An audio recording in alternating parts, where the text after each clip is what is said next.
کابینہ اجلاس میں گرما گرمی کے بعد وفاقی وزیر فیصل وابڈہ سرگرم ہو گئے اور پہلے وزیر اعظم اور پھر صدر مملکت سے ملاقات میں اپنے موقف سے آگاہ کیا۔ فیصل وابڈہ نے قیادت کو آگاہ کیا کہ کابینہ اجلاس میں وزراء کے خلاف کیوں بات کی تھی۔ فیصل وابڈہ نے بعض وزراء کی کارکردگی بارے اپنی معلومات بھی شیئر کی۔ انہوں نے بعض وزارتوں کے بارے وزیر اعظم کو ایک رپورٹ بھی پیش کی۔ یہ کیا رپورٹ پیش کی گئی، ٹیکا خان ثانی بتائیے گا۔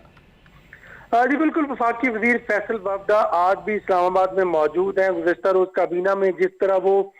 بولے اور پرائم منسٹر نے ان کو ریلیکس کیا، کمرے سے باہر لے کے گئے، اور یقیناً ابھی ان کا غصہ ٹھنڈا نہیں ہوا تھا کہ آج دوبارہ پرائم منسٹر عمران خان سے ان کی 1-on-1 ملاقات ہوئی ہے۔ 1-on-1 ملاقات میں انہوں نے اپنا موقف اختیار کیا کہ ان کا کیا،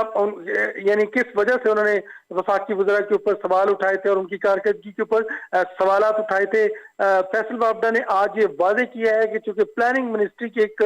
ہمارے ذرائع کے مطابق ایک رپورٹ تھی جو انہوں نے وزیر اعظم کو پیش کی، جس میں کووڈ-19 سے پہلے جو ملک کی صورتحال ہے اس بارے میں بھی آگاہ کیا گیا، لیکن ساتھ ہی جب کابینہ میں اور ویسے پرائم منسٹر کو ایکسپورٹ، امپورٹ اور دیگر طرح کی کاروباری سرگرمیوں کے حوالے سے بریفنگ دی جاتی ہے، وہ کچھ اور رپورٹ کچھ اور تھی۔ آج یقیناً اس حوالے سے فیصل وابڈہ نے بھی واضح کیا ہے کہ انہوں نے کابینہ کے اندر یہ کیوں موقف اختیار کیا، اور ہمارے ذرائع کا کہنا ہے کہ وہ report prime minister of Pakistan کو پیش کر دی گئی ہے۔ کووڈ-19 سے پہلے کی وہ رپورٹ ہے، لیکن پرائم منسٹر تک ابھی تک وہ نہیں پہنچی تھی۔ حقائق پر مبنی وہ رپورٹ پرائم منسٹر تک کیوں پہنچی، فیصل وابڈہ نے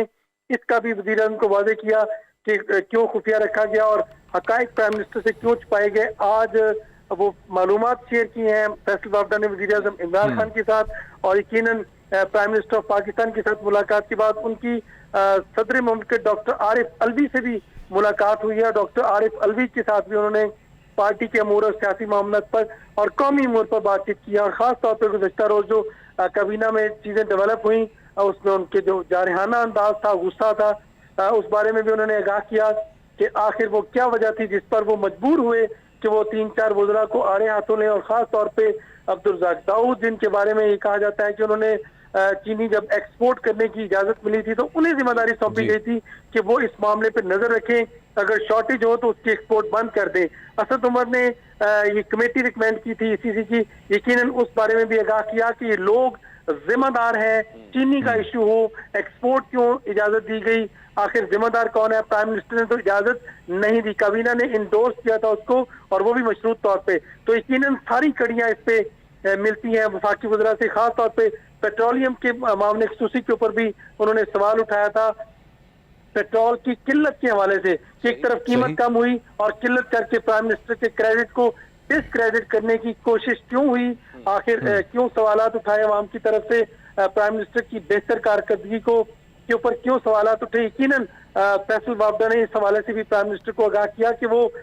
کیوں کابینہ کے اجلاس کے اندر اتنے سخت الفاظ اور وزراء کی کارکردگی کے اوپر سوالیہ نشان بنا کر وہ پیش کرتے رہے کابینہ اجلاس کے اندر، اور انہوں نے کہا کہ اگر آئندہ کو پرائم منسٹر کے بارے میں کہے گا تو یقیناً وہ اس پر کھل کر یہاں پہ ہی بات کریں گے، اور یہاں تک انہوں نے کہا کہ یہ نہ ہو کہ آئندہ کوئی دنگل ہو چاہے کابینہ یا باہر۔ تو آج یقیناً انہوں نے اس حوالے سے بھی بات کی، اور آئندہ سے پرائم منسٹر نے یہ واضح طور پہ ہدایت کیا ہے کہ کوئی بھی ایسی چیز ہو تو یقیناً وہ اب ان کے معاملے میں ضرور لائیں، لیکن کابینہ میں بات کرنے سے پہلے ان کے معاملے میں یہ چیز لائی جانی چاہیے۔ جی بہت شکریہ آپ ٹیکا خان ثانی، تفصیلی طور پر آپ نے اپڈیٹ کیا جو ملاقات ہوئی فیصل وابڈہ کی وزیر اعظم کے ساتھ اور صدر مملکت عارف الوی کے ساتھ۔